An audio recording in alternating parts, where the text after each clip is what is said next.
Hello everyone and welcome back to my channel that is mind your economics, जहाँ पे हम तैयारी करते हैं यूटीसी नेट जेआरएफ के एग्ज़ाम की। तो आज की जो हमारी क्लास रहने वाली है that is from our paper week series. इसमें मैं आपको यूजीसी नेट जेआरएफ जून 2026 के लिए प्रिपेयर कर रही हूँ। हमारी वन शॉट इंटरनेशनल इकोनॉमिक्स की रिवीजन सेशन है ये। तो आज की क्लास में जितना भी इंटरनेशनल इकोनॉमिक्स में आपके क्वेश्चंस आ सकते हैं उन सब टॉपिक्स को मैं आज की क्लास में आप सबके साथ डिस्कस करने वाली हूँ। तो इस वीडियो को आप बिल्कुल एंड तक देखिएगा। सबसे पहले जाके आप इस वीडियो को लाइक कर दीजिए, मेरे चैनल को सब्सक्राइब कर दीजिए अगर आप आने वाली सारी यूनिट्स को भी मेरे साथ स्टडी करना चाहते हैं। अभी तक मैं माइक्रो, मैक्रो, स्टैट्स की रिवीजन सेशंस जो है वो आपके साथ शेयर कर चुकी हूँ। इंटरनेशनल इकोनॉमिक्स की आज मैं आपके साथ शेयर कर रही हूँ।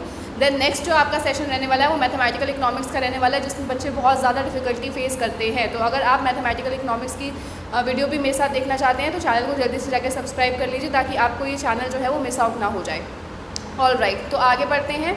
जैसा कि आप सब जानते हैं मैं अपना फर्स्ट बैच जो है वो लॉन्च कर चुकी हूँ इस बार फॉर जून 2026। मैंने ये बैच जो है वो लिया था, अभी ये बैच सम अप हो चुका है। इसकी जो डिटेल्स है वो मैंने यहाँ पर आपको दे रखी हैं। ये इसकी कॉस्टिंग है, अगर आप रिकॉर्डेड सेशंस लेना चाहते हो तो इसकी कॉस्टिंग के ऊपर आप रिकॉर्डेड सेशंस जो है वो अवेल कर सकते हो। इसकी जो वैलिडिटी है that is till 15 July. Why? Because 15 जुलाई से धुरंधर बैच 2.0 जो है वो स्टार्ट होने वाला है। ठीक है, आपका second batch for December 2026 launch होगा। ये कॉस्टिंग आपकी नहीं रहेगी, कॉस्टिंग आपकी चेंज हो जाएगी क्योंकि ये आपकी जो कॉस्टिंग थी वो 4 मंथ्स वाले कोर्स के लिए थी। अब जो आपका नेक्स्ट कोर्स आएगा वो 6 मंथ्स का आएगा, तो उसके अंदर मैं अपने अलग तरीके के ऑफर्स वगैरह लेकर आऊँगी। तो उस कॉस्टिंग को मैं आप सबके साथ शेयर करूँगी जल्दी ही। आफ्टर दिस एग्जाम, जो हमारा एग्जाम हो जाएगा, मैं इसे शेयर करूँगी आप सबके साथ। मोस्ट प्रॉबेबली आपके 1 जुलाई या 2 जुलाई को वो वीडियो डल जाएगी जिसमें आपकी सारी फीस स्ट्रक्चर आपके साथ मैं शेयर करूँगी। 3 जुलाई से आपकी जो रजिस्ट्रेशन है वो स्टार्ट हो जाएंगी फॉर धुरंधर बैच 2.0 और 15 जुलाई से मैं नया बैच जो है वो स्टार्ट करने वाली हूँ। अगर आप मुझसे कांटेक्ट करना चाहते हैं तो सारी कांटेक्ट डिटेल्स मैंने यहाँ पर दे रखी है आपको स्क्रीन के ऊपर। इन सब का जो लिंक है वो आपको डिस्क्रिप्शन बॉक्स में भी मिल जाएगा। आप जल्दी से जाके मेरे टेलीग्राम ग्रुप और टेलीग्राम चैनल को भी ज्वाइन कर लीजिए। जो भी अपडेट्स वगैरह रहते हैं मैं वहीं पर शेयर करती हूँ। आप मेरे इंस्टाग्राम पर भी मुझे फॉलोअप कर सकते हैं, वहाँ पर आप मुझसे बात कर सकते हैं और ये मेरी ईमेल आईडी है, मुझे ईमेल भी आप लिख सकते हैं।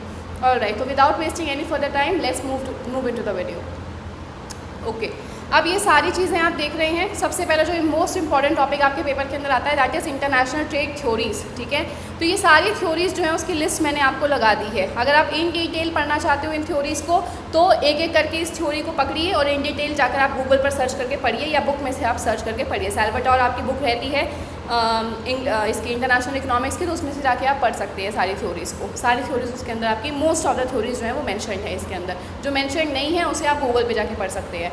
आज की जो क्लास रहने वाली है मैं इन सब की आपको क्रक्स जो है वो बताने वाली हूँ। इसके ऊपर जो आपका क्वेश्चन आता है वो आता है सबसे पहले तो कि क्रोनोलॉजी बेस्ड का। ठीक है, क्रोनोलॉजी के ऊपर आपका क्वेश्चन आता है तो मैंने यहाँ पे सारे ईयर्स आपको दे रखे हैं। ऑलराइट, सारी थ्योरीज़ के ईयर्स मैंने आपको दे रखे हैं, उनके ऑथर्स दे रखे हैं। ऑथर भी आपसे पूछे जाते हैं इंटरनेशनल इकोनॉमिक्स में। और मेन प्रोपोजिशन दे रखी है कि ये थ्योरी है किसके बारे में, ये थ्योरी आपको क्या बता रही है। नेक्स्ट आपको दे रखा है मैंने इसकी इंपॉर्टेंट एंड डिस्टिंक्ट अजम्पशन। ठीक है, एक ऐसी अजम्पशन या एक या दो ऐसी अजम्पशंस जो दूसरी थ्योरी से इस थ्योरी को अलग करती है, या वो ऐसी अजम्पशन जो आपकी यूजीसी नेट जेआरएफ के पर्सपेक्टिव से इंपॉर्टेंट है। ऑलराइट, तो अगर आप ये वाली जो टेबल है इसे अगर आप अच्छे से स्टडी कर लेते हैं मेरे साथ तो आपको पूरी थ्योरीज पढ़ने की ज़रूरत ही नहीं पड़ेगी। अगर आप पढ़ना चाहते हो, डायग्राम्स देखना चाहते हो तो आप जाके पढ़िए बेशक, लेकिन अभी आपके पास टाइम बहुत ज़्यादा कम है तो आप अभी समरी के ऊपर फोकस कीजिए। ठीक है, अगर आपने इतना पढ़ लिया ना तो भी आपका पेपर में क्वेश्चन सॉल्व हो जाएंगे। सबसे पहला हमारा जो आता है that is mercantilism school of thought. इसका जो आपका ईयर रहता है 1500 से लेके 1776 तक, यानी कि before Adam Smith. Adam Smith जब तक आपके नहीं आते हैं अपनी एब्सोल्यूट कॉस्ट एडवांटेज की थ्योरी लेकर 1776 में, वेल्थ ऑफ द नेशंस लेकर, जब तक वो नहीं आते हैं तब तक मर्सेंटिलिज्म स्कूल ऑफ थॉट चल रहा था। इसके अंदर अब आपके कौन कौन से लोग आते हैं? थॉमस मन आता है, जीन बैप्टिस्ट, कॉलबर्ट आते हैं और दूसरे मर्सेंटिलिस्ट स्कूल ऑफ थॉट वाले लोग आते हैं। मेन प्रोपोजिशन क्या है आपकी मर्सेंटिलिज्म स्कूल ऑफ थॉट की? That national wealth is measured by accumulation of gold and silver, export should exceed imports. अब मर्सेंटिलिज्म क्या बिलीव करते थे? वो नेशनल वेल्थ की एक्यूमुलेशन में बिलीव करते थे कि हर एक नेशन को अपनी वेल्थ जो है वो बढ़ानी चाहिए। या आप वो कैसे बढ़ाओगे? अपने पास गोल्ड, सिल्वर और प्रीशियस मेटल्स का कलेक्शन करके, उनका एक्विजिशन करके। अब वो एक्विजिशन आपके पास कैसे होगा? आपके पास गोल्ड या सिल्वर कब आएगा? जब आप एक्सपोर्ट करोगे। तो आपको इम्पोर्ट नहीं करना चाहिए, आपको एक्सपोर्ट्स करने चाहिए। एक्सपोर्ट्स करोगे, अपने गुड्स सर्विसेज आप बाहर बेचोगे तो आपको बदले में गोल्ड या सिल्वर मिलेगा और उसका आपको एक्यूमुलेशन करना चाहिए। ठीक है, ये आपका कहते हैं मर्सेंटिलिज्म स्कूल ऑफ थॉट। अब इसकी कुछ एजम्पशंस हैं। क्या एजम्पशंस हैं कि वेल्थ जो है वो आपकी फाइनाइट होती है, ठीक है। जो आपकी नेशनल वेल्थ है वो फाइनाइट होती है, इनफाइनाइट नहीं होती है। Trade is a zero sum game, बहुत बार पेपर में क्वेश्चन आया हुआ है, PYQ है ये आपका। ट्रेड जो है वो ज़ीरो सम गेम होती है आपकी, यानी कि one person's gain is equals to the other person's loss, ठीक है। अगर एक कंट्री एक्सपोर्ट कर रही है, ठीक है, तो उसको तो फ़ायदा होगा। अब जो कंट्री इंपोर्ट कर रही है उसको नुकसान होगा। तो यहाँ पे ज़ीरो सम गेम हो जाती है। एक बंदे का जो गेन है वो दूसरे बंदे के लॉस के बराबर होता है। तो ज़ीरो सम गेम होती है आपकी मर्केंटाइलिज्म स्कूल ऑफ थॉट में। गवर्नमेंट इंटरवेंशन यहाँ पर ज़रूरी होता है। गवर्नमेंट को यहाँ पे बैरियर्स लगाने होते हैं। गवर्नमेंट को नेशनल वेल्थ एक्यूमुलेशन के ऊपर फोकस करना है। तो गवर्नमेंट की इंटरवेंशन यहाँ पे ज़रूरी होती है। एक्सपोर्ट्स आपके बेनिफिशियल होते हैं और इम्पोर्ट्स हार्मफुल होते हैं। ऑल राइट, नेक्स्ट आती है फिर आपकी एडम स्मिथ की एब्सोल्यूट कॉस्ट एडवांटेज थ्योरी, ठीक है। एडम स्मिथ की एब्सोल्यूट कॉस्ट एडवांटेज थ्योरी अब आपको क्या कहती है? वो कहती है that countries should specialize in producing goods they can produce at lower absolute cost and trade for others। अब एब्सोल्यूट कॉस्ट एडवांटेज की थ्योरी आपकी क्या कहती है? वो कहती है कि दो कंट्रीज़ के बीच में फ्री ट्रेड जो है वो बेनिफिशियल हो सकता है। कब? अगर वो दोनों अपनी एब्सोल्यूट कॉस्ट एडवांटेज के बेसिस पर ही प्रोडक्शन करें और एक्सपोर्ट करें। यानी कि जिस भी कंट्री की जिस गुड़ को बनाने में एब्सोल्यूट कॉस्ट एडवांटेज है उसे उसी गुड़ को प्रोड्यूस करना चाहिए और एक्सपोर्ट करना चाहिए। दूसरी जो कंट्री है उसे दूसरे गुड़ के अंदर अगर एब्सोल्यूट कॉस्ट एडवांटेज मिल रही है तो उसे उसी गुड़ को प्रोड्यूस करना चाहिए और एक्सपोर्ट करना चाहिए। तो अब हुआ क्या? फॉर एग्जांपल आपके पास दो कंट्रीज़ हैं X एंड Y और दो प्रोडक्ट्स हैं A एंड B। X जो है, कंट्री X जो है वो A के अंदर उसकी एब्सोल्यूट कॉस्ट एडवांटेज है। एब्सोल्यूट कॉस्ट एडवांटेज कैसे दिखती है? लेबर कॉस्ट डिफरेंस से, ठीक है। तो यानी कि A को प्रोड्यूस करने में X को कम लेबर लगती है तो उसकी एब्सोल्यूट कॉस्ट एडवांटेज है। तो उसे A को ही प्रोड्यूस करना चाहिए और एक्सपोर्ट करना चाहिए। वेयर एज Y कंट्री जो है वो B को बनाने में उसकी एब्सोल्यूट कॉस्ट एडवांटेज है। इसका मतलब B में उसको लेबर कम यूज़ करनी पड़ती है, उसकी कॉस्ट कम पड़ती है। तो Y को B को ही प्रोड्यूस करना चाहिए और एक्सपोर्ट करना चाहिए, ऐसा एडम स्मिथ कहते हैं, ठीक है। फ्री ट्रेड होता है आपका, फ्री ट्रेड बेनिफिशियल होता है। लेबर जो है वो आपका ओनली फैक्टर ऑफ प्रोडक्शन है, ठीक है। लेबर थ्योरी ऑफ वैल्यू के बारे में ये बात करता है आपका एडम स्मिथ की थ्योरी, ठीक है। लेबर जो है वो आपका ओनली फैक्टर ऑफ प्रोडक्शन है, वही आपकी कॉस्ट लग रही है। परफेक्ट कंपटीशन है मार्केट में, कांस्टेंट कॉस्ट है और फुल एम्प्लॉयमेंट लेवल है। आपको पता होना चाहिए Adam Smith belongs to your classical school of thought. Classicals full employment में बिलीव रखते हैं, आपका कांस्टेंट कॉस्ट में और परफेक्ट कंपटीशन में बिलीव रखते हैं। ये तो वहाँ से आई हैं अजम्पशंस, ओके। नेक्स्ट आपकी आती है कंपैरेटिव कॉस्ट एडवांटेज की थ्योरी, दैट इज़ 1817 में डेविड रिकार्डो लेकर आते हैं। सो ये क्या कहते हैं? Even if a country has absolute advantage in all the goods, trade is beneficial if it specialises according to comparative advantage. अब देखो सिचुएशन क्या है। सिचुएशन है दो कंट्रीज़ हैं X एंड Y और आपकी दो गुड्स वो प्रोड्यूस कर रहे हैं A एंड B, ठीक है। अब कंट्री X जो है वो A को B कम लेबर यूज़ करके बना लेती है इन कंपैरिजन टू Y और वो B को भी कम लेबर यूज़ करके बना लेती है इन कंपैरिजन टू Y। यानी कि X की A और B दोनों को प्रोड्यूस करने में एब्सोल्यूट कॉस्ट एडवांटेज है। तो अब यहाँ पर तो आपका ट्रेड हो नहीं पाएगा एब्सोल्यूट कॉस्ट एडवांटेज की वजह से। तो डेविड रिकार्डो कहते हैं इन सच सिनेरियोज आपका फ्री ट्रेड जो है अभी भी बेनिफिशियल हो सकता है अगर आप कंपैरेटिव कॉस्ट एडवांटेज का यूज़ करें, ठीक है। कंपैरेटिव कॉस्ट एडवांटेज क्या कहती है कि X जो है वो A और B को दोनों को कम कॉस्ट से प्रोड्यूस कर सकता है, लेकिन ज़्यादा कम कॉस्ट उसकी किस में लग रही है? इन दोनों के रिलेशन में। A और B में से ज़्यादा कम कॉस्ट उसकी A में लग रही है या B में? तो हमें पता चला A में उसकी कम कॉस्ट लगती है इन कंपैरिजन टू B। तो वो कहते हैं ये उसकी कंपैरेटिव कॉस्ट एडवांटेज है। तो X को A को प्रोड्यूस करना चाहिए और उसे एक्सपोर्ट करना चाहिए, वेयर एज Y को B को प्रोड्यूस करना चाहिए और एक्सपोर्ट करना चाहिए क्योंकि X की उसमें थोड़ी कम एडवांटेज है, ठीक है। उसमें उसकी कंपैरेटिव कॉस्ट एडवांटेज नहीं है। तो Y को B को प्रोड्यूस करना चाहिए और एक्सपोर्ट करना चाहिए। ये आपकी थ्योरी क्या है? डेविड रिकार्डो की। ये भी लेबर थ्योरी ऑफ वैल्यू के ऊपर फोकस करते हैं। टू गुड्स टू कंट्री वाला मॉडल है यहाँ पर भी यही है आपका 2x2x1 मॉडल। यहाँ पे भी आपका 2x2x1 मॉडल है, ठीक है। यानी कि दो कंट्रीज दो गुड्स पर एक factor of production. Constant cost है, परफेक्ट मोबिलिटी ऑफ लेबर है domestically but immobility in internationally. ये वाली एजम्पशन आपकी इसमें भी आती है, ठीक है, आपकी एडम स्मिथ की थ्योरी में भी आती है। अब ये कहाँ से आई है आपकी एजम्पशन? ये एजम्पशन भी आपकी क्लासिकल स्कूल ऑफ थॉट से आई है, बिकॉज रिकार्डो भी आपके क्लासिकल स्कूल ऑफ थॉट से बिलोंग करते हैं, ठीक है। तो जो भी क्लासिकल्स की आपकी अजम्पशंस होंगी वो इन दोनों के ऊपर वैलिड रहेंगी। नेक्स्ट आ जाओ, रेसिप्रोकल डिमांड थ्योरी 1848 में आती है आपकी। जॉन स्टुअर्ट मिल की थ्योरी है ये आपकी, ठीक है। ये क्या कहते हैं, that terms of trade are determined by reciprocal demand of trading nations. आपकी जो इकोनॉमी में टर्म्स ऑफ ट्रेड है, टर्म्स ऑफ ट्रेड क्या होते हैं, the ratio of prices of export and imports PX upon PM, this are the terms of trade. तो terms of trade जो है वो एक कंट्री के कैसे डिटर्मिन होते हैं, रेसिप्रोकल डिमांड से डिटर्मिन होते हैं ट्रेडिंग नेशंस की। सो कंपैरेटिव एडवांटेज यहाँ पर आपकी एग्जिस्ट करती है। इंटरनेशनल प्राइजेस जो हैं वो डिमांड पे भी डिपेंड करते हैं और सप्लाई पे भी डिपेंड करते हैं। तीसरा यहाँ पर फ्री ट्रेड होता है आपका, ठीक है। सो ये आपकी रेसिप्रोकल डिमांड की थ्योरी है। नेक्स्ट आ जाओ हैबर्लर की अपॉर्चुनिटी कॉस्ट थ्योरी। तो हैबर्लर की अपॉर्चुनिटी कॉस्ट थ्योरी 1936 में आती है। गॉटफ्रायड हैबर्लर इसके ऑथर हैं। ये क्या कहते हैं, that comparative advantage is explain through opportunity cost rather than labour cost. अब रिकार्डो की जो थ्योरी है उसको इन्होंने एक्सटेंड किया है, ठीक है। रिकार्डो की जो थ्योरी कहती है कि लेबर कॉस्ट डिफरेंसेस, ठीक है, लेबर कॉस्ट में जो कंपैरेटिव एडवांटेज है उसकी वजह से आप कंपैरेटिव एडवांटेज आपको मिलती है और आपको उसी गुड को प्रोड्यूस और एक्सपोर्ट करना चाहिए जिसमें आपकी कंपैरेटिव एडवांटेज है। हैबर्लर की थ्योरी कहती है कि आप लेबर कॉस्ट को मत देखो, आप अपॉर्चुनिटी कॉस्ट को देखो, ठीक है। आप अपॉर्चुनिटी कॉस्ट देखो। अपॉर्चुनिटी कॉस्ट क्या होता है, it is the value of next best alternative forgone. तो आप अपनी अपॉर्चुनिटी कॉस्ट के अंदर देखो कि कहाँ पर आपकी अपॉर्चुनिटी कॉस्ट जो है वो कम है। जहाँ पे आपकी अपॉर्चुनिटी कॉस्ट जो है वो कम है उसको आपको प्रोड्यूस करना चाहिए और एक्सपोर्ट करना चाहिए, ठीक है। नेक्स्ट वो क्या कहते हैं, प्रोडक्शन पॉसिबिलिटी फ्रंटियर के बारे में बात करते हैं। इंक्रीजिंग, कांस्टेंट और डिक्रीजिंग कॉस्ट, तीनों के बारे में वो बात करते हैं। रिकार्डो जो है वो आपकी कांस्टेंट कॉस्ट के बारे में बात करते हैं, वेयर एज हैबर्लर तीनों तरीके की कॉस्ट के बारे में बात करते हैं। यानी कि आपका जो PPC है वो कॉनकेव भी हो सकता है, कॉन्वेक्स भी हो सकता है और स्ट्रेट लाइन भी हो सकता है, ठीक है। Here your MRT is constant, here it is decreasing and here it is increasing, marginal rate of transformation. और मल्टीपल फैक्टर्स ऑफ प्रोडक्शन है आपके यहाँ पर सिर्फ लेबर की बात नहीं की गई है। लेबर थ्योरी ऑफ वैल्यू के बारे में ये बात नहीं करते हैं, all right. So opportunity cost के बेसिस पर होती है। बार बार आपसे यही क्वेश्चन आता है पेपर में, अपॉर्चुनिटी कॉस्ट दिया होगा एक साइड, दूसरी साइड हैबर्लर दिया होगा, मैच करना है। नेक्स्ट आती है आपकी factor endowment theory, Heckscher Olin theory जिसको आप कहते हैं। तो 1919 में हेक्सर जो है वो लेकर आते हैं अपनी थ्योरी। 1933 में उसे ही एडवांस किया जाता है बर्टिल ओलिन के द्वारा, ठीक है। एली हेक्सर हैं, ये प्रोफेसर रहे हैं और बर्टिल ओलिन जो है वो इनकी PhD स्टूडेंट रहे हैं। तो यही इसके ऑथर्स भी हैं। अब ये क्या कहते हैं, ये कहते हैं countries export goods that intensively use their abundant factor and import goods using scarce factors, ठीक है।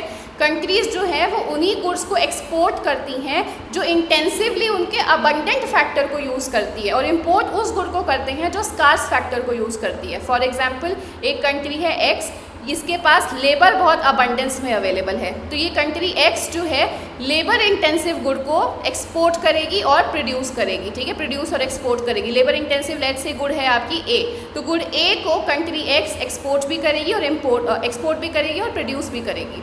वेयर एज अगर आप कंट्री Y को देखो, कंट्री Y जो है वो कैपिटल अबंडेंट है, वहाँ पे कैपिटल बहुत ज़्यादा अवेलेबल है, तो वो कैपिटल इंटेंसिव गुड को एक्सपोर्ट और प्रोड्यूस करेंगे। कैपिटल इंटेंसिव गुड है लेट्स से आपकी गुड B, तो गुड B को कंट्री Y जो है आपकी एक्सपोर्ट भी करेगी और प्रोड्यूस भी करेगी। और ये दोनों आपस में क्या कर रहे हैं, फ्री ट्रेड है यहाँ पर, वो एक दूसरे के साथ ट्रेड कर रहे हैं। तो कंट्री X जो है वो A को एक्सपोर्ट करेगी, B को इम्पोर्ट करेगी, वेयर एज कंट्री Y जो है वो B को एक्सपोर्ट करेगी और A को इम्पोर्ट करेगी, ठीक है। आइडेंटिकल टेक्नोलॉजी होती है, इसके ऊपर कई बार क्वेश्चन आया आपका PYQ के अंदर। टेक्नोलॉजी आपकी आइडेंटिकल है under factor and domain theory.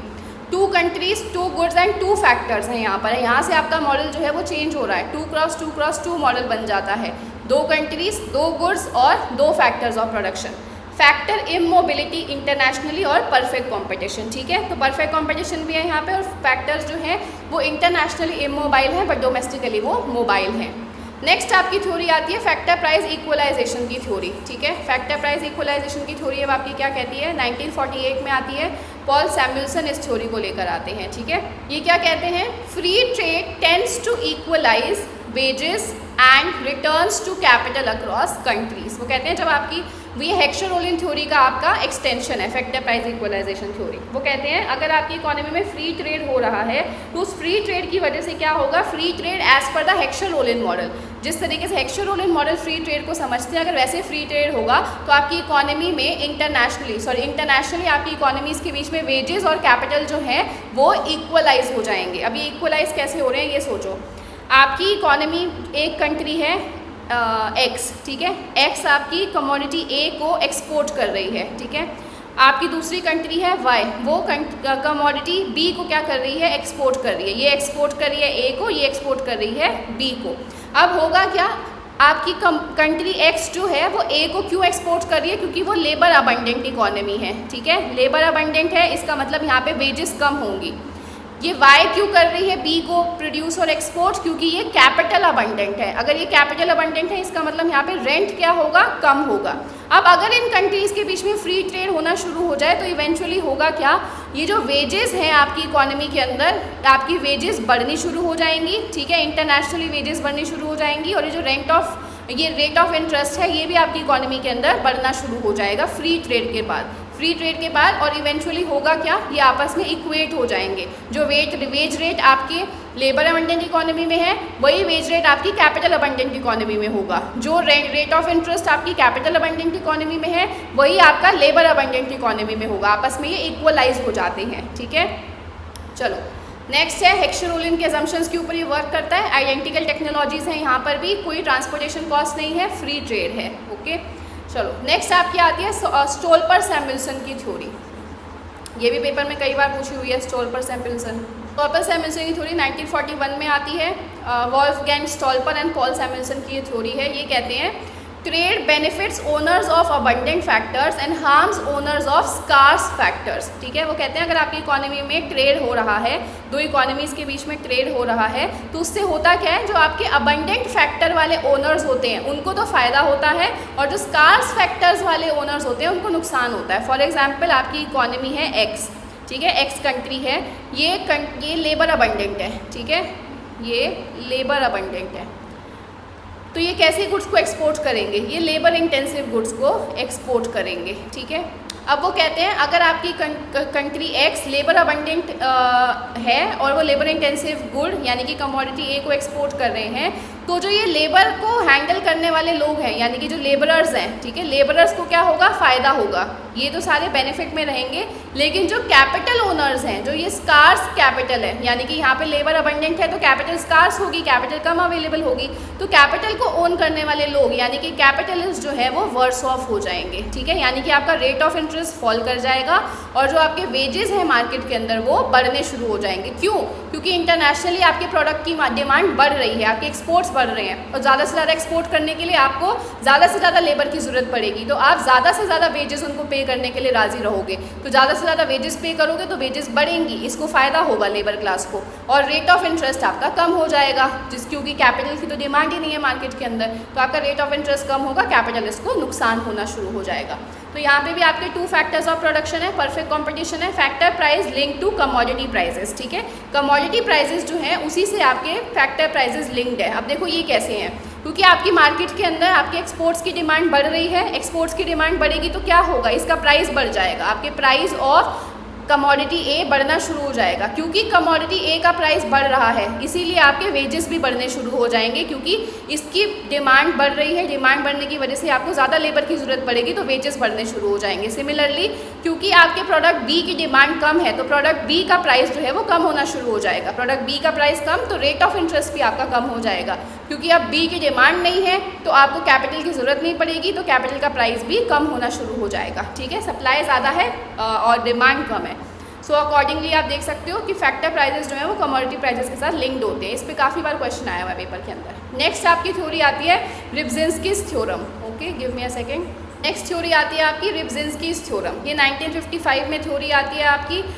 तेडोस रिब्जिंस्की इस थ्योरी को लिखते हैं। ये क्या कहते हैं, An increase in one factor endowment increases output of the good using that factor intensively and reduces output of the other good। ये क्या कहता है बेटा कि अगर आपकी इकोनॉमी के अंदर 2 तरीके के गुड्स प्रोड्यूस हो रहे हैं, ठीक है, एक लेबर अबंडेंट है और एक कैपिटल अबंडेंट है, ओके, और आपकी इकोनॉमी के अंदर लेबर जो है वो बढ़ जाती है, ठीक है, लेबर की एंडाउमेंट बढ़ जाती है, लेबर बढ़ जाती है आपकी इकोनॉमी के अंदर, तो होगा क्या कि आपका जो आउटपुट है गुड का, लेबर इंटेंसिव गुड है आपकी कमोडिटी ए, तो कमोडिटी ए की जो आउटपुट है वो आपकी बढ़ेगी, वेयर एज जो कैपिटल इंटेंसिव प्रोडक्ट है यानी कि जो आपका बी प्रोडक्ट है इसकी जो आपकी आउटपुट है वो फॉल करना शुरू कर देगी, ठीक है, क्योंकि लेबर बढ़ गई है आपकी इकोनॉमी में, तो आप लेबर इंटेंसिव गुड को ज़्यादा प्रोड्यूस करोगे, लेबर इंटेंसिव गुड ज़्यादा प्रोड्यूस होंगे तो इसका आउटपुट आपका बढ़ेगा।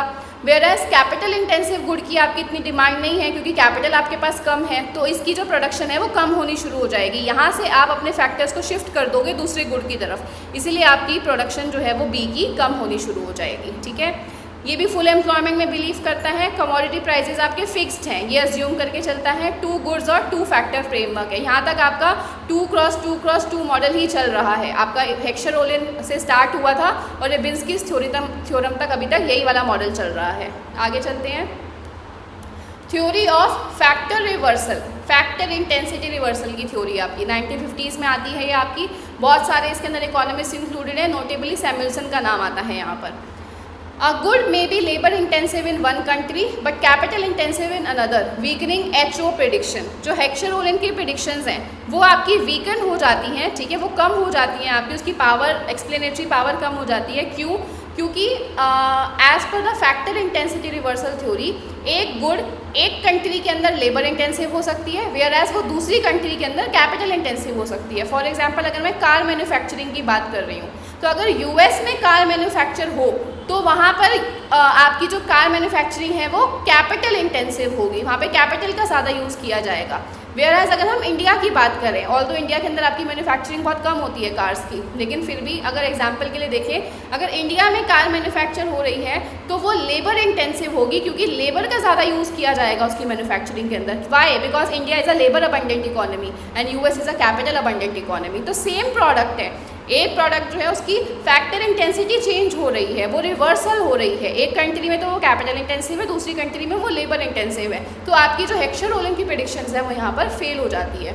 Different factor price ratio across countries, आपकी फैक्टर प्राइस रेशियो जो है वो कंट्रीज़ के बीच में डिफर करेगा। सेम गुड में यूज़ डिफरेंट टेक्निक्स, आपकी यहाँ पर टेक्निक जो है वो डिफरेंट हो जाती है, ठीक है। आपकी एक ही गुड जो है वो डिफरेंट टेक्निक्स को यूज़ कर रहा है, यहाँ पे कैपिटल इंटेंसिव को, यहाँ पे लेबर इंटेंसिव को यूज़ कर रहा है। ऑलराइट, नेक्स्ट है आपकी स्पेसिफिक फैक्टर्स मॉडल, 1971 में आता है आपका मॉडल। पॉल सैमुअल्सन और रोनाल्ड जोन्स की थ्योरी है ये। So it explains the short-run trade effects depend on factors specific to industries and factors mobile between the industries, ठीक है। अब यहाँ पे ना 3 फैक्टर्स आपके माने जाते हैं, यहाँ से आपका जो फैक्टर का डिवीजन है ना वो चेंज हो जाता है। यहाँ पे आपकी इकोनॉमी है 2x2x3, 2 countries 2 goods but 3 factors of production. अब एक मान लो आपकी गुड कंट्री है X, ये कंट्री है आपकी Y। X कंट्री जो है वो A गुड को भी प्रोड्यूस कर रही है और B को भी प्रोड्यूस कर रही है, ठीक है, A गुड को भी और B गुड को भी।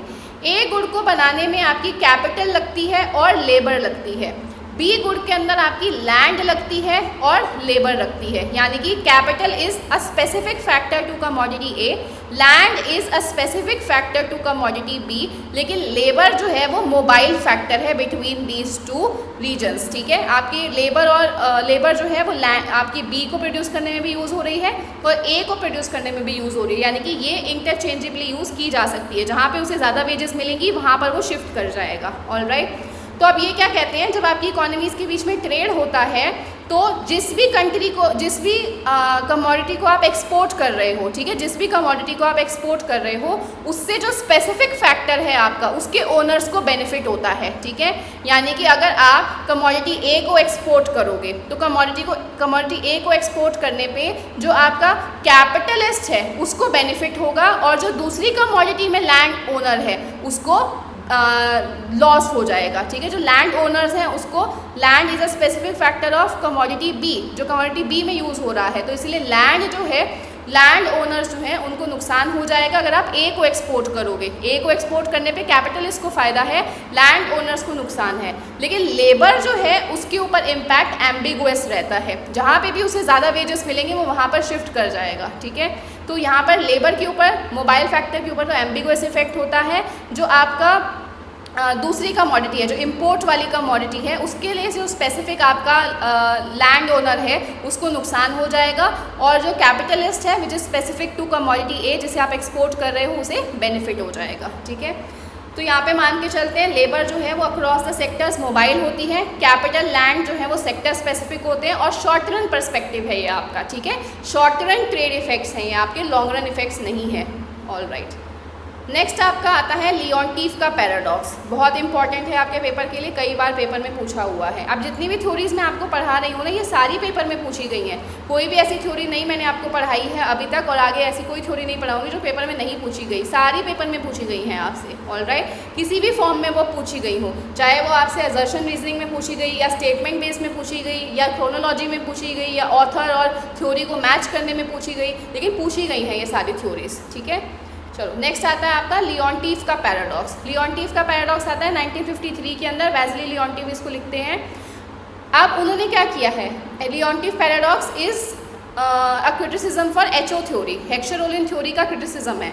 लियोंटिफ ने क्या किया था, आपके 2 बार स्टडीज़ करी थी। वेस्ली लियोंटिफ ने क्या किया था, आपके यूनाइटेड स्टेट्स के ऊपर हेक्सर-रोलिन थ्योरी को अप्लाई किया था, ठीक है। उन्होंने प्रैक्टिकल इम्प्लीकेशन लिया था आपकी हेक्सर-रोलिन थ्योरी का, और उन्होंने ना एग्जैक्टली रिवर्स फाइंड आउट किया था as per the predictions of HO theory. उसका बिल्कुल रिवर्स उन्हें फाइंड आउट हुआ था।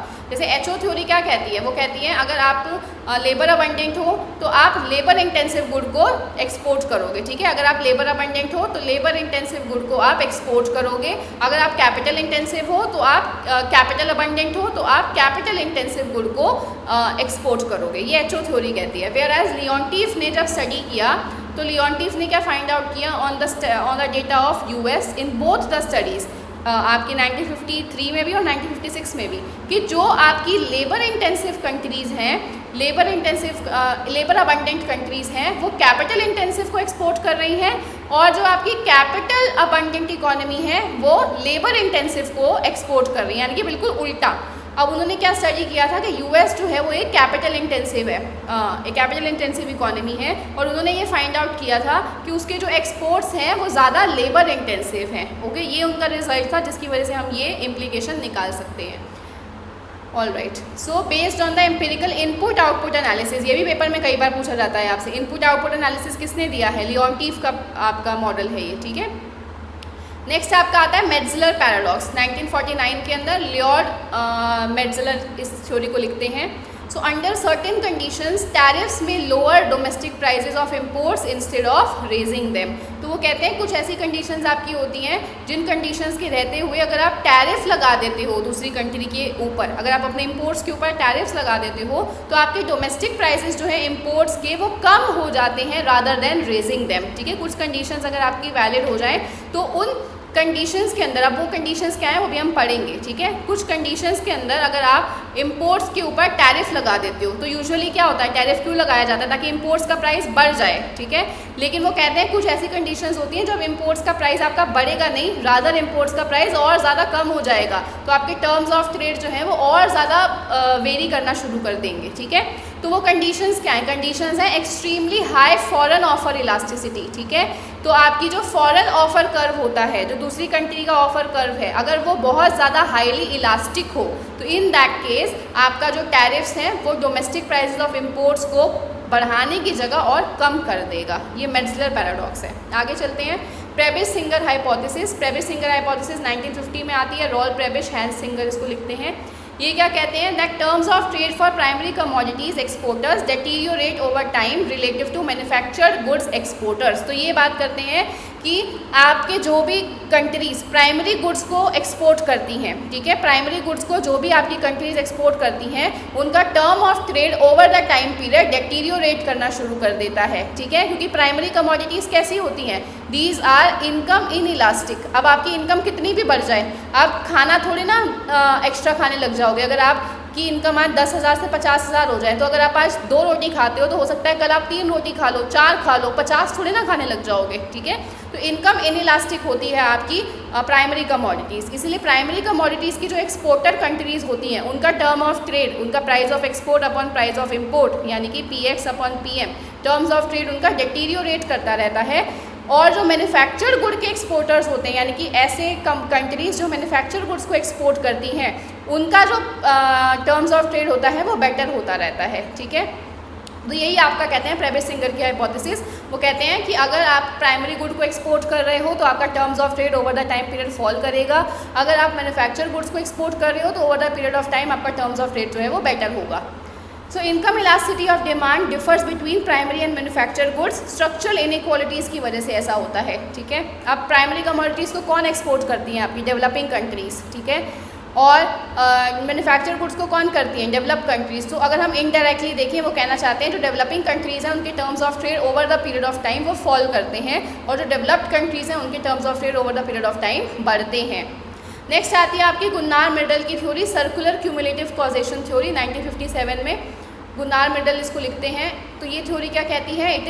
It explains international trade can widen regional and international inequalities through cumulative advantages. वो कहते हैं इंटरनेशनल ट्रेड जो है वो आपकी रीजनल और इंटरनेशनल इनइक्वालिटीज़ को और ज़्यादा बढ़ा सकता है थ्रू क्यूमुलेटिव एडवांटेजेस, ठीक है। क्यूमुलेटिव एडवांटेजेस की वजह से इंटरनेशनल ट्रेड जो है वो आपकी रीजनल और इंटरनेशनल इनइक्वालिटीज़ को और ज़्यादा बढ़ा देगा, जिसमें वो दो तरीके के इफेक्ट्स की बात करते हैं, एक बैकवॉश इफेक्ट्स और एक स्प्रेड इफेक्ट्स, ठीक है। बैकवॉश इफेक्ट्स भी और स्प्रेड इफेक्ट्स भी, दोनों के बारे में वो बात करते हैं। इम्परफेक्ट मार्केट्स हैं आपकी यहाँ पर, तो वो मान के चलते हैं कि आपकी इकोनॉमी के अंदर यूजुअली जो बैकवॉश इफेक्ट्स होते हैं ना वो हमेशा स्प्रेड इफेक्ट्स से ज़्यादा होते हैं। बैकवॉश इफेक्ट्स क्या है? नेगेटिव इफेक्ट्स जो आपकी इकोनॉमी को और पीछे लेकर चले जाए, पिछड़ा बना दे। और स्प्रेड इफेक्ट्स होते हैं जो आपकी इकोनॉमी को और एडवांस करते हैं, जो पॉजिटिव इफेक्ट्स होते हैं। तो वो मान के चलते हैं कि जब भी आपकी इकोनॉमी में इंटरनेशनल ट्रेड होता है, ये भी डेवलपिंग इकोनॉमीज़ के पर्सपेक्टिव से बात कर रहे हैं, डेवलप की नहीं, ये भी डेवलपिंग इकोनॉमीज़ के पर्सपेक्टिव से कह रहे हैं कि अगर आप डेवलपिंग इकोनॉमी इंटरनेशनली ट्रेड करती है तो उससे इवेंचुअली होता क्या है कि उसकी रीजनल और इंटरनेशनल इनइक्वालिटीज़ और ज़्यादा बढ़नी शुरू हो जाती हैं। क्यों? क्योंकि बैकवॉश इफेक्ट्स जो हैं वो हमेशा स्प्रेड इफेक्ट से ज़्यादा रहते हैं, उसके नेगेटिव जो पॉइंट्स हैं वो हमेशा एडवांटेजेस से ज़्यादा रहेंगे। नेक्स्ट आती है इमेजराइजिंग ग्रोथ थ्योरी, 1958 में जगदीश भागवती की थ्योरी है, ये आपकी कई बार पेपर में पूछी गई है। वो कहते हैं under rare conditions economic growth में reduce a country's welfare if terms of trade deteriorates sharply. वो क्या कहते हैं कि कुछ कंडीशंस के अंदर आपकी जो इकोनॉमिक ग्रोथ हो रही है, हम क्या मान के चलते हैं, अगर आपकी इकोनॉमी में इकोनॉमिक ग्रोथ होगी तो इकोनॉमिक ग्रोथ की वजह से क्या होगा, इकोनॉमी का वेलफेयर जो है वो बेटर हो जाएगा, ठीक है। इकोनॉमिक ग्रोथ से वेलफेयर अच्छा हो जाता है, लेकिन वो कहते हैं कि इकोनॉमिक कुछ कंडीशंस के अंदर जो इकोनॉमिक ग्रोथ है वो कंट्री की वेलफेयर को और ज़्यादा कम कर देगा, ठीक है। कंट्री की वेलफेयर को और ज़्यादा कम कर देगा अगर उसके टर्म्स ऑफ ट्रेड फॉल कर रहे हो, यानी कि PX अपॉन PM अगर उसके फॉल कर रहे हो, price of exports upon price of imports, तब उसका वेलफेयर फॉल करेगा even when the economy is growing. अब ये भी डेवलपिंग इकोनॉमीज़ के पर्सपेक्टिव से बात करते हैं, ठीक है। तो डेवलपिंग इकोनॉमीज़ में क्या होगा, अगर एक डेवलपिंग इकोनॉमी में इकोनॉमिक ग्रोथ आपको दिख रही है, स्टिल उसका वेलफेयर रिड्यूस होगा क्योंकि टर्म्स ऑफ ट्रेड उसके कम हो रहे हैं। वाई? बिकॉज उसकी जो ग्रोथ है वो किस पर डिपेंडेंट है, it is heavily dependent upon exports. और एक्सपोर्ट्स कैसे होते हैं आपकी डेवलपिंग इकोनॉमीज़ के? प्राइमरी गुड्स के होते हैं आपके एक्सपोर्ट्स। और प्राइमरी गुड्स कैसी होती है आपकी? It is highly income in elastic, ठीक है। प्रेविस सिंगर की हाइपोथेसिस से रिलेट करो, it is highly income in elastic, तो जिसकी वजह से eventually terms of trade fall करेंगे, टर्म्स ऑफ ट्रेड कम होंगे, यानी कि एक्सपोर्ट्स का प्राइस कम होगा, तो आपका वेलफेयर जो है वो कम होना शुरू हो जाएगा, ठीक है। तो अब वो कंडीशंस क्या हैं आपकी कि लार्ज कंट्री होनी चाहिए, एक्सपोर्ट बायस्ड ग्रोथ होनी चाहिए, highly in elastic foreign demand होनी चाहिए, ठीक है। आगे चलते हैं नेक्स्ट थ्योरीज पर।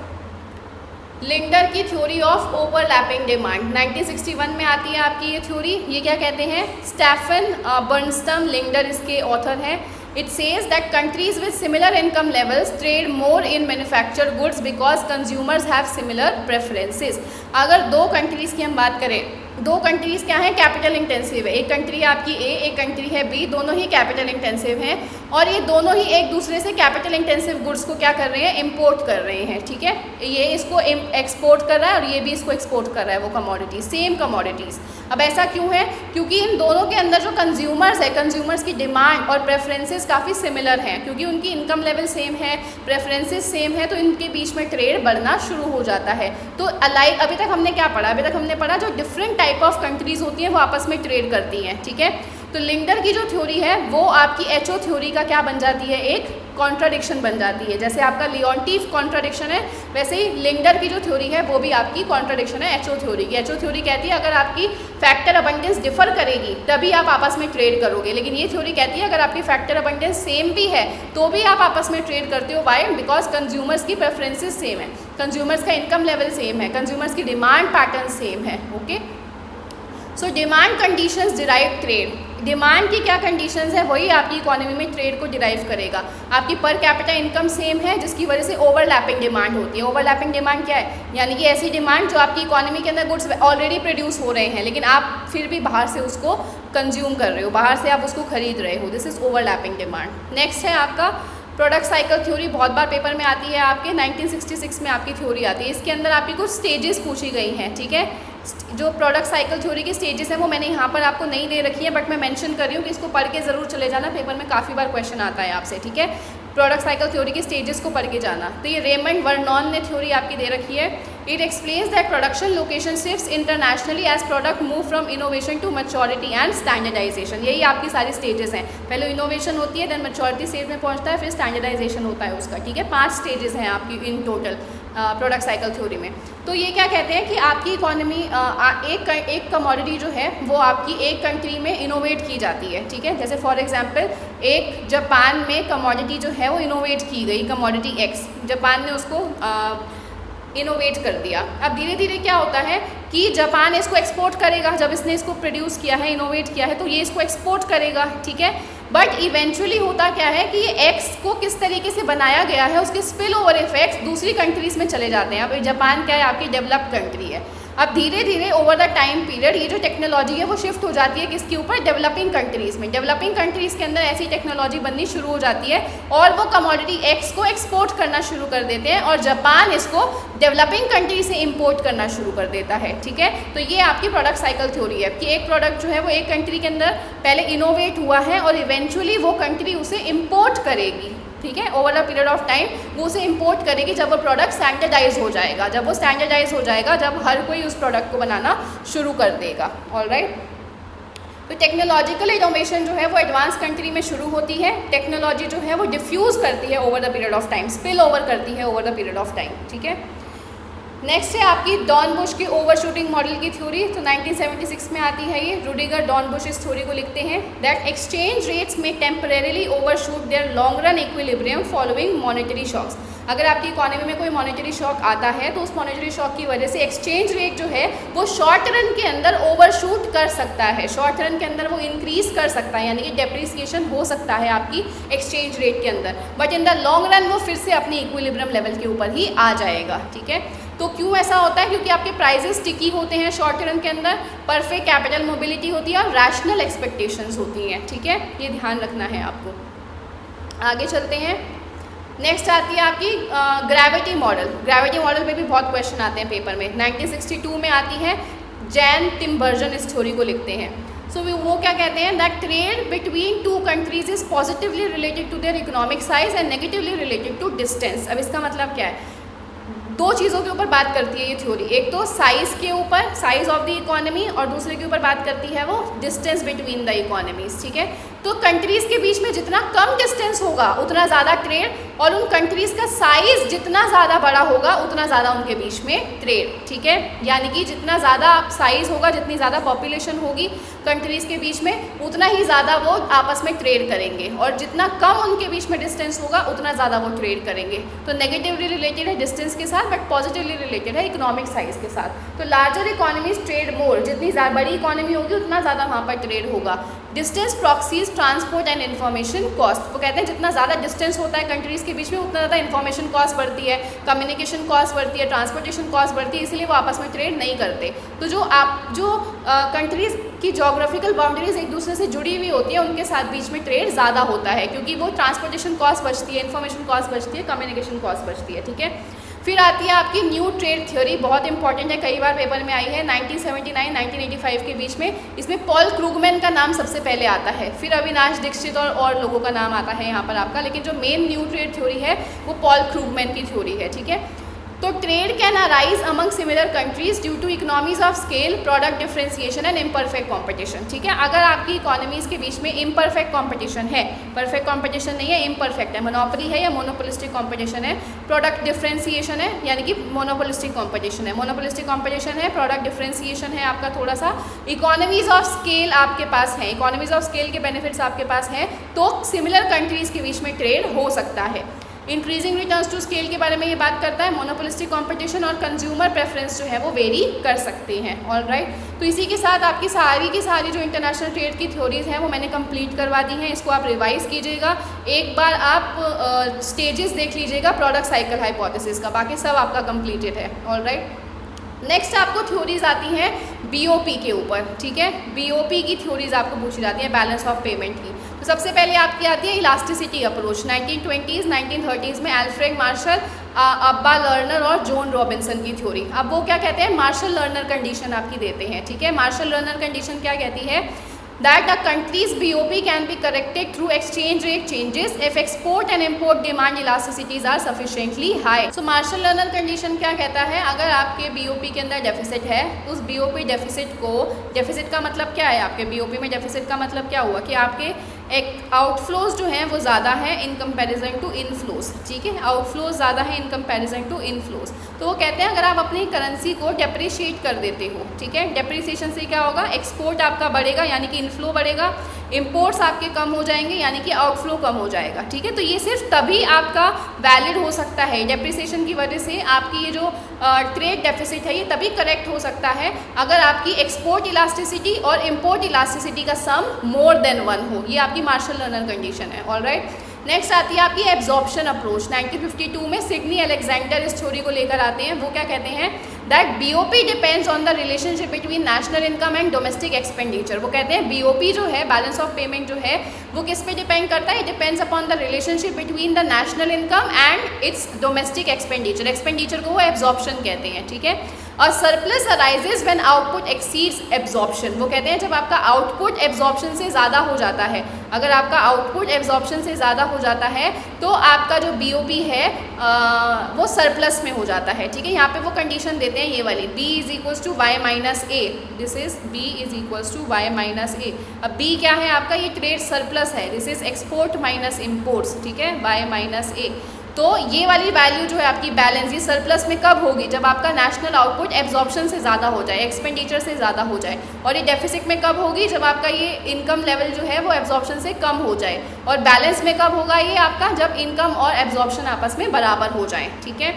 चलो नेक्स्ट है monetary approach to BOP. 1950s 1970s में आती है। Robert Mundell, Harry Johnson and Jacob Frenkel इसको लेकर आते हैं। वो कहते हैं कि बीओपी डिसइक्विलिब्रियम जो होता है, it is fundamentally a monetary phenomena, ठीक है। ये मॉनेटरी फिनोमेना होता है, बीओपी में जो भी डिसइक्विलिब्रियम आ रहा है, सरप्लस है या डेफिसिट है, वो आपका सिर्फ और सिर्फ एक मॉनेटरी फिनोमेना है which is caused by imbalance between money demand and money supply. Money demand और मनी सप्लाई के बीच में जो इम्बैलेंस हो रहा है उसी की वजह से बीओपी के अंदर डिसइक्विलिब्रियम आता है, ठीक है।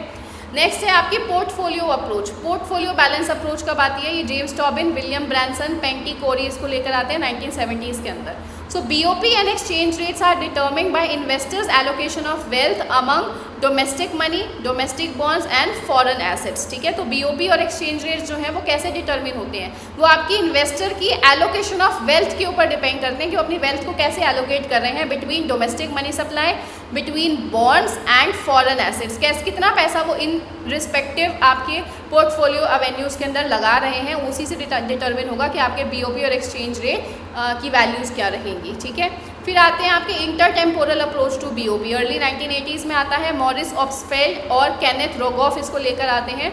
वो क्या कहते हैं, that current account deficit and surplus reflect optimal borrowing and lending decision over time, ठीक है। वो क्या दिखाते हैं, capital account deficit, current account deficit या फिर उसके अंदर जो सरप्लस हो रहा है वो ऑप्टिमल बोरोइंग और लेंडिंग डिसीजन दिखाता है over the period of time. अब ये कैसे हो रहा है, अगर आपकी इकोनॉमी के अंदर करंट अकाउंट डेफिसिट है, ठीक है, करंट अकाउंट डेफिसिट है, तो आपको क्या करना पड़ेगा, बोरोइंग करनी पड़ेगी। वाई, बिकॉज आपको कैपिटल अकाउंट सरप्लस करना पड़ेगा। करंट अकाउंट डेफिसिट को कवर करने के लिए कैपिटल अकाउंट सरप्लस, बोरोइंग्स करनी पड़ेंगी। अगर आपकी इकोनॉमी में करंट अकाउंट सरप्लस है तो आपको लेंडिंग करनी पड़ेगी। लेंडिंग क्यों करनी पड़ रही है, क्योंकि आपको कैपिटल अकाउंट डेफिसिट करना पड़ेगा, ठीक है। दिस इज सिंपल आपके बीओपी को बैलेंस करने का अप्रोच है, ठीक है। बीओपी को आप कैसे बैलेंस करते हो, करंट अकाउंट में डेफिसिट है तो कैपिटल अकाउंट में सरप्लस करो। सरप्लस कैसे करोगे, बोरोइंग करके, पैसा लेकर उधारी पर। अगर करंट अकाउंट में सरप्लस है, आपके पास एक्स्ट्रा पैसा है, तो आप कैपिटल अकाउंट को डेफिसिट में लेकर जाओगे, आप पैसे को बाहर लेंड कर दोगे, ठीक है। ऑल राइट, तो ये आपकी बीओपी की थ्योरीज आ जाती हैं। नेक्स्ट आपका आता है, ये बहुत बार पेपर में पूछा जाता है आपसे, गैट को डब्ल्यूटीओ के अंदर कैसे इवॉल्व किया गया है, ठीक है, उसका पूरा इवोल्यूशन का फेज आपका। तो सबसे पहले आपकी आती है 1944 के अंदर ब्रेटन वुड्स कॉन्फ्रेंस, ठीक है। 1944 में आती है Bretton Woods conference, proposal for post war international economic institution. तो जब आपकी वॉर हुई उसके बाद क्या क्या इंटरनेशनल इंस्टीट्यूशंस को डेवलप किया जाना चाहिए उसके बारे में ये प्रपोजल लेकर आते हैं, जिसकी वजह से IMF, इंटरनेशनल मॉनेटरी फंड और आपका वर्ल्ड बैंक जो है वो बनाए जाते हैं, ठीक है। और इंटरनेशनल ट्रेड ऑर्गेनाइजेशन, अभी WTO नहीं बनता आपका, वर्ल्ड ट्रेड ऑर्गेनाइजेशन नहीं बनता, इंटरनेशनल ट्रेड ऑर्गेनाइजेशन ITO, इसको प्रपोज किया जाता है, बनाया नहीं जाता। IMF, वर्ल्ड बैंक को बनाया जाता है, इंटरनेशनल ट्रेड ऑर्गेनाइजेशन को यहाँ पे प्रपोज किया जाता है, ठीक है। फिर आता है आपका 1947 के अंदर GATT, which is general agreement on tariffs and trade. इसे जेनेवा के अंदर साइन किया जाता है, 23 कंट्रीज इसको साइन करती हैं, ठीक है।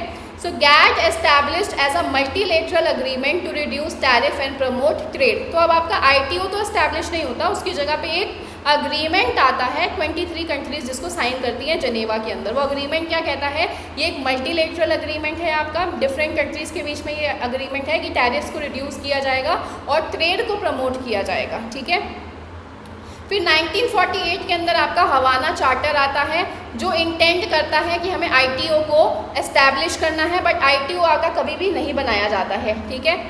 फिर आता है आपका 1948 से 1994 के बीच में GATT का एरा, ठीक है। सो 8 मेजर नेगोशिएशन राउंड्स होते हैं इसके अंदर आपके GATT के, जिसके ऊपर काफ़ी बार पेपर में क्वेश्चन आता है। It focus mainly on reducing tariffs on goods, goods के ऊपर टैरिफ्स कैसे रिड्यूस किए जाएँ आपके, उसके ऊपर बात की जाती है। अब वो आपके जो 8 राउंड्स थे वो कौन कौन से थे मैंने यहाँ पर दे रखे हैं आपको, 8 राउंड्स ये रहे, ठीक है। ये आपको एज इट इज़ लर्न करने पड़ेंगे, ठीक है। ये 13th राउंड तक आपको मैंने यहाँ पर दे रखा है, जो यहाँ पर आपको दिया हुआ था 8th राउंड तक, वो 1994 तक का है, ठीक है। 1994 के बाद भी आपके जो राउंड्स आए हैं वो सारे यहाँ पर मैंने दे रखे हैं, ऑल राइट। जो अभी तक आपके WTO के भी आ रहे हैं ना, वो सारे राउंड्स मैंने दे रखे हैं, सारे आपको पेपर के लिए इंपॉर्टेंट है, लर्न करने हैं। फर्स्ट कौन सा है, जेनेवा राउंड, जिसके अंदर 23 कंट्रीज साइन करती हैं GATT को। फिर एनेकी राउंड, टर्कवे राउंड, जेनेवा राउंड फिर से आता है, फिर डेलो round, Kennedy, Tokyo, Uruguay. Uruguay बहुत इंपॉर्टेंट है, 8th राउंड आपका बहुत बार पेपर में पूछा जाता है आपसे। इस उरुग्वे राउंड के बाद ही आपका वर्ल्ड ट्रेड ऑर्गेनाइजेशन जो है वो सेटअप किया गया, WTO आपका 1995 के अंदर WTO एस्टैब्लिश किया गया उरुग्वे राउंड के बाद, ठीक है। फिर आपकी फर्स्ट WTO मिनिस्टीरियल आते हैं। ये WTO जब एस्टैब्लिश हो गया उसके बाद की आपकी सारी मिनिस्टीरियल्स की भी इंफॉर्मेशन मैंने दे रखी है। जो आपके GATT के 8 राउंड्स हैं वो मैंने यहाँ पर दे रखी हैं, ठीक है। तो ये आपको पता होने चाहिए, सारे के सारे राउंड्स बहुत इंपॉर्टेंट हैं।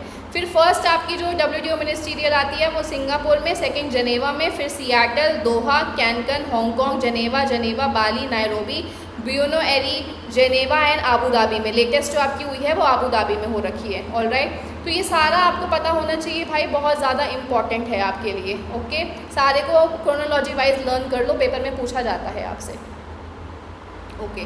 तो 1994 में आपका उरुग्वे राउंड आता है। सो आपकी जो नेगोशिएशन है वो एक्सपैंड की जाती है सर्विसेज पे। पहले सिर्फ गुड्स के बारे में बात होती थी, गुड्स के ट्रेड की, अब सर्विसेज के ट्रेड के बारे में भी बात होएगी।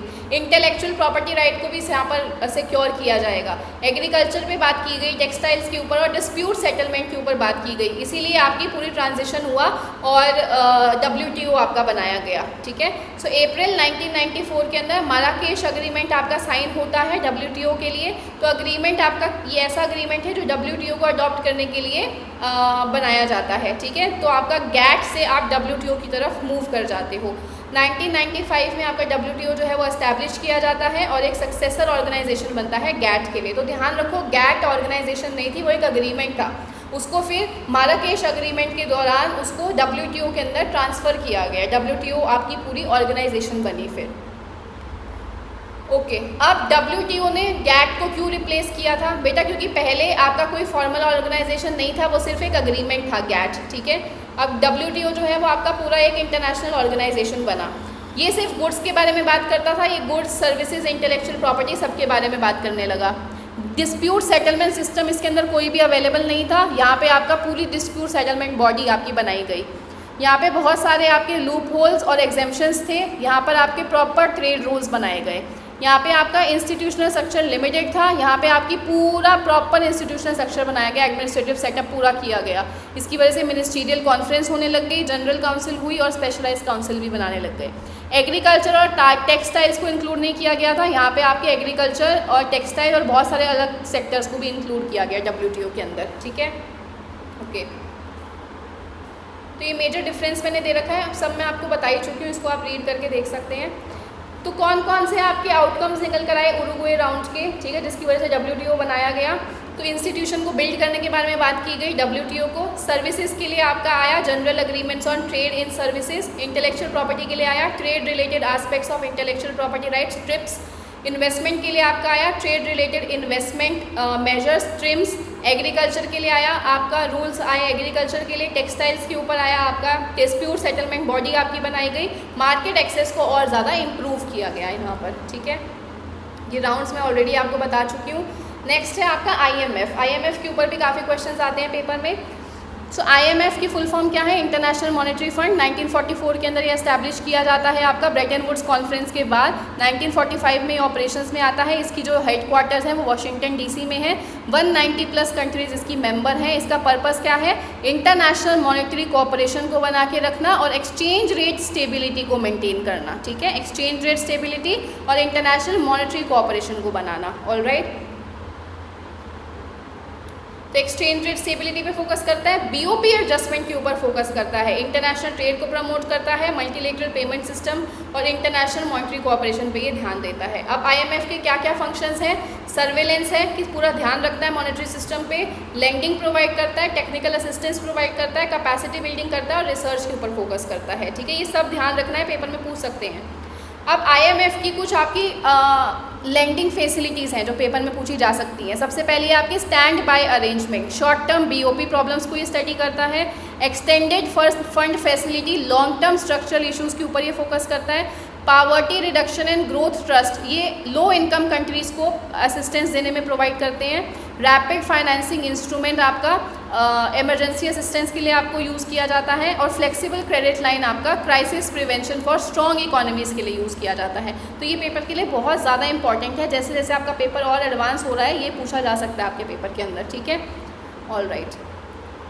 अब IMF का अपना खुद का कोटा सिस्टम है। हर कंट्री का अपना खुद का कोटा होता है। सो ईच मेंबर कॉन्ट्रीब्यूट्स अ कोटा, किसकी हर एक मेंबर कंट्री जो है उसका खुद का एक कोटा है। वो किस पे डिपेंड होता है? उनकी GDP पर। ट्रेड वॉल्यूम कैसा है कंट्री का, फॉरेन एक्सचेंज रिजर्व्स कितने हैं कंट्री के पास और उसकी कितनी इकोनॉमिक इंपॉर्टेंस है, इन सब चीज़ों के ऊपर डिपेंड करता है कि उसको कितना कोटा मिलेगा। US के पास आपका हाईएस्ट कोटा है IMF के अंदर, ठीक है। नेक्स्ट आपका आता है special drawing rights. Special drawing rights is an international reserve asset created by IMF इन 1969। 1969 के अंदर इसको क्रिएट किया जाता है। ये आपकी इंटरनेशनल रिजर्व एसेट है। अब इसकी वैल्यू कैसे डिटरमिन होती है? ये फॉरेन एसेट्स के ऊपर डिटरमिन करती है। आपकी कुछ फॉरेन करेंसीज की बास्केट है उसके ऊपर डिपेंड करती है। जैसे आपकी US dollar, euro, Chinese yuan, Japanese yen और ब्रिटिश पाउंड। ये आपके ना रिवाइज होता रहता है। ये जो आपकी 5 करेंसीज हैं ये रिवाइज होती रहती हैं। जो भी टॉप 5 करेंसीज होती हैं ना वो आपकी SDR को डिटरमिन करती हैं। तो currently US dollar, euro, Chinese yuan, Japanese yen और ब्रिटिश पाउंड। तो चाइनीज़ युआन अब नहीं यूज़ किया जाता है, अब वो रेनमिनबी को यूज़ करते हैं, ठीक है। रेनमिनबी आपका चाइनीज़ करेंसी, ऑलराइट। तो ये वैल्यू ऑफ SDR को डिटरमिन करता है।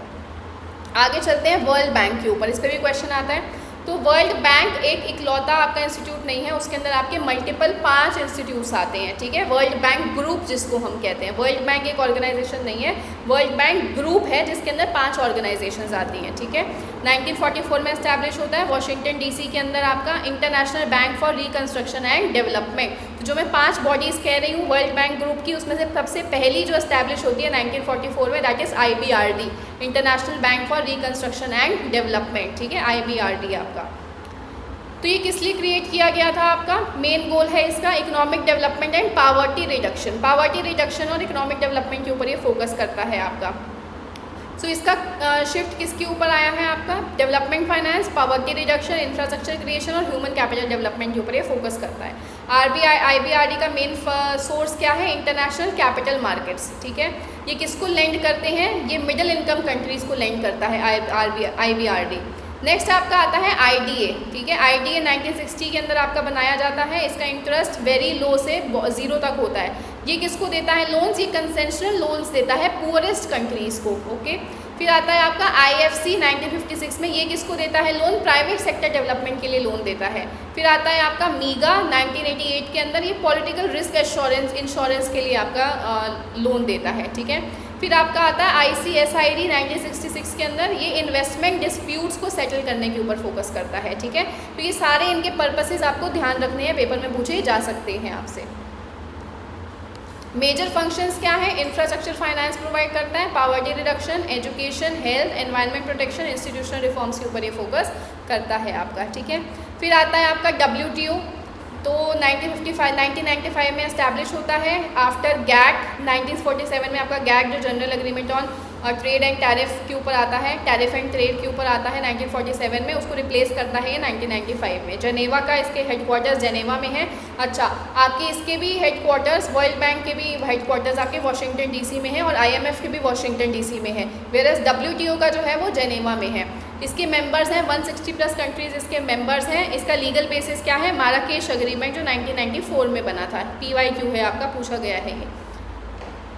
तो ये तो हम अच्छे से कर ही चुके हैं आपका, इसको हमें और ज़्यादा पढ़ने की ज़रूरत नहीं है। इसके ऑब्जेक्टिव्स देख लेते हैं। प्रमोट करता है, फ्री ट्रेड को प्रमोट करता है, टैरिफ रिड्यूस करने के ऊपर फोकस करता है, लिविंग स्टैंडर्ड्स अच्छे करने पे फोकस करता है, सस्टेनेबल डेवलपमेंट, प्रिडिक्टेबिलिटी के ऊपर फोकस करता है। बेसिक प्रिंसिपल्स इसके कौन कौन से हैं? ये पेपर के अंदर पूछा गया है आपसे पहले, रिसेंटली नहीं पूछा गया, 2012-2013 के टाइम पे पूछा गया था, उसके बाद नहीं पूछा गया ये।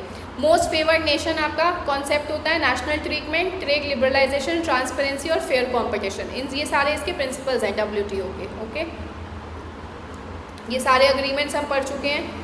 GATT हो गया, GATS हो गया, ट्रिप्स हो गया, ट्रिम्स हो गया, अग्रीमेंट ऑन एग्रीकल्चर हो गया, ये सारे हम पढ़ चुके हैं। ऑलराइट, फाइन, ठीक है। अब आपसे नेक्स्ट आपके कुछ टॉपिक्स हैं जो मैं आपको करवा देती हूँ, जो पेपर के अंदर आपसे पूछे जा सकते हैं। ऑलराइट, तो सबसे पहले आपका effective rate of protection, then intra industry trade index, then types of terms of trade and optimal tariff. BOP approaches we have already done. ठीक है, तो ये चारों टॉपिक्स एक बार हम देख लेते हैं फटाफट से, इसके बाद आपकी पूरी इंटरनेशनल इकोनॉमिक्स जो है वो कंप्लीट हो जाएगी। ऑलराइट, सो यहाँ पे आपका फर्स्ट है इफेक्टिव रेट ऑफ प्रोटेक्शन। इसका फॉर्मूला आपको पता होना चाहिए, पेपर के अंदर इसके न्यूमेरिकल्स पूछे जाते हैं। ठीक है, तो इसका फॉर्मूला है effective rate of protection is equals to TJ minus AIJ into TI divided by 1 minus AIJ। अब ये सब हैं क्या आपके? TJ is nominal tariff rate, it is nominal tariff rate on the final good. ठीक है, आपका जो फाइनल गुड है उसके ऊपर क्या नॉमिनल टैरिफ लग रहा है, दिस इज़ TJ, जो ये वैल्यू आपको दे रखी है। नेक्स्ट आपको दिया हुआ है TI। Now what is TI? This is the nominal tariff rate, nominal tariff rate on the imported intermediate output, the imported intermediate input, intermediate input, जो आपने प्रोडक्शन करने के लिए इनपुट बाहर से ख़रीदा है उसके ऊपर जितना नॉमिनल टैरिफ रेट है, that is TI। Okay, next है आपका AIJ। Now what is AIJ? This is the ratio of the cost of the imported input, cost of the imported input to the price of the final good under free trade, AIJ क्या है बेटा? It is the ratio of, ये ratio है किसका? Cost of imported input और price of final good का, जो free trade के अंदर आपके इम्पोर्टेड इनपुट का जो कॉस्ट आपको पड़ी है डिवाइडेड बाय जो आपके फाइनल गुड का प्राइस है, दैट इज़ AIJ। नाउ ये क्या है आपका? 1 minus AIJ, 1 minus AIJ denominator में जो आपको दे रखा है, this is what? This is the value added share of the final good under free trade, the final good under free trade के दौरान जो वैल्यू एडेड शेयर है फाइनल गुड का, दैट इज़ 1 माइनस AIJ। तो ये formula ध्यान रखना है, पेपर के अंदर पूछा जाता है। नेक्स्ट आपका फॉर्मूला आता है इंट्रा इंडस्ट्री ट्रेड इंडेक्स का, इंट्रा इंडस्ट्री ट्रेड इंडेक्स, ठीक है। इसके ऊपर भी आपको क्वेश्चन आ जाता है, थ्योरेटिकल क्वेश्चन, की फार्मूला कौन सा है इंट्रा इंडस्ट्री ट्रेड इंडेक्स का। So this is IIT is equals to 1 minus export minus import divided by export plus imports, ठीक है। अब ये x क्या है, this is the value of industry I, ठीक है। This is the imports of industry I, ये ध्यान रखना है आपको।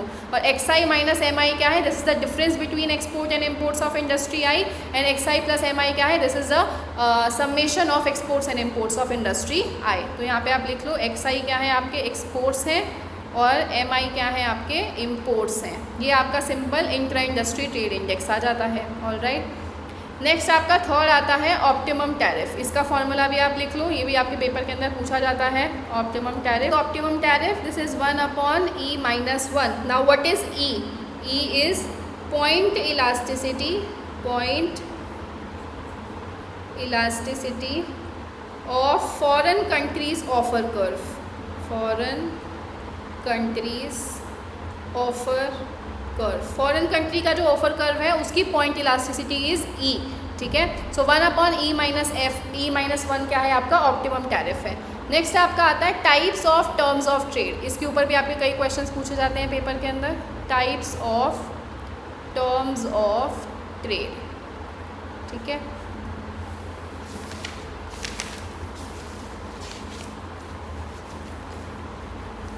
तो सबसे पहला जो इसके अंदर आता है that is net barter terms of trade, net barter terms of trade, this is what PX upon PM, ठीक है।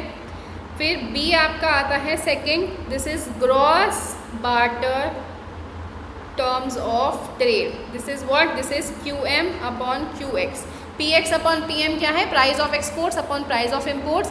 QM अपॉन QX क्या है, quantity of imports upon quantity of exports, ठीक है। थर्ड है आपका income terms of trade, income terms of trade, this is equals to PX upon PM into QX। Price of exports upon price of imports into quantity of exports, ठीक है। Next है आपका single factorial, single factorial, factoral not factorial, single factoral terms of trade, ठीक है। This is PX upon PM into FX। PX क्या है, price of exports, PM क्या है, प्राइस ऑफ इम्पोर्ट्स, FX क्या है, this is the productivity index of exports, productivity index of export sector, ठीक है। आपके एक्सपोर्ट सेक्टर की कितनी प्रोडक्टिविटी है ये वो शो करता है FX। So this is nothing but the cost of, sorry, cost in terms of quantity of factors of production used per unit of exports, ठीक है। हर एक यूनिट ऑफ एक्सपोर्ट्स पे आपको कितना फैक्टर्स ऑफ प्रोडक्शन की quantity पे cost bear करना पड़ रहा है, ठीक है। That is F of X, FX not F of X। Next है आपका double factoral, double factoral terms of trade, this is PX upon PM into FX upon FM. Now this is what? This is productivity index of import sector, productivity index of import sector, ठीक है। आगे चलते हैं। Last आपका है real cost of terms of trade, real cost of terms of trade, this is equals to PX upon PM into FX into RX, ठीक है। FX आपको पता है productivity index of export sector, RX क्या है, this is index of amount of disutility, disutility per unit of productive resources, per unit of productive resources used in producing exports, used in producing exports, ठीक है। RX क्या show कर रहा है, ये आपकी डिसयूटिलिटी शो कर रहा है जब आपका एक यूनिट ऑफ प्रोडक्शन रिसोर्स आप यूज़ करते हो एक्सपोर्ट्स को प्रोड्यूस करने के लिए, ठीक है। एक्सपोर्ट्स के अंदर जब आप एक यूनिट लगाते हो रिसोर्स का तो उससे आपको कितनी डिसयूटिलिटी मिलती है, दैट इज़ RX, ठीक है। तो ये है आपका real cost of terms of trade. तो ये आपका दे रखा है वाइनर ने, ठीक है, वाइनर इसके ऑथर हैं। देन डबल फैक्टोरियल भी किसने दे रखा है, वाइनर ने दे रखा है, ठीक है। नेक्स्ट आपका है single factoral terms of trade, ये भी वाइनर ने दे रखा है, ठीक है। देन आपका आता है इनकम टर्म्स ऑफ ट्रेड, तो ये दे रखा है आपका GS डॉरेंस ने, ठीक है। आपका है net barter terms of trade और gross barter terms of trade, ये दोनों ही आपके FW टॉसिक ने दे रखे हैं, ठीक है, FW टॉसिक ने दे रखे हैं। ऑल राइट, सो इसी के साथ हमारे सारे टॉपिक्स जो है इंटरनेशनल ट्रेड के वो कंप्लीट हो जाते हैं। आज की क्लास होपफुली आप सबके लिए काफ़ी ज़्यादा यूज़फुल रही होगी। जो भी टॉपिक्स में आपको प्रॉब्लम रहती होगी आज की क्लास के बाद वो आपको कवर हो गया होगा। सो जल्दी मैं नेक्स्ट वीडियो जो लेकर आऊँगी आप सबके लिए, that will be on mathematical economics, उसके ऊपर मैं वीडियो आपके लेकर आऊँगी। जल्दी मैं उसे पोस्ट करूँगी, होपफुली नेक्स्ट डे ही मैं आपको वो वीडियो जो है वो दे दूँगी, प्रोवाइड कर दूँगी। अगर आप उस वीडियो को देखना चाहते हैं और बाकी के रिविजन सेशंस भी मेरे साथ करना चाहते हैं तो जल्दी से जाके मेरे चैनल को सब्सक्राइब कर लीजिए, इस वीडियो को जाके लाइक कर दीजिए और मैं जल्दी आप सबके साथ वो वीडियो लेकर आऊँगी। तब तक के लिए stay healthy, wealthy and nerdy and do not forget to mind your economics. Thank you so much.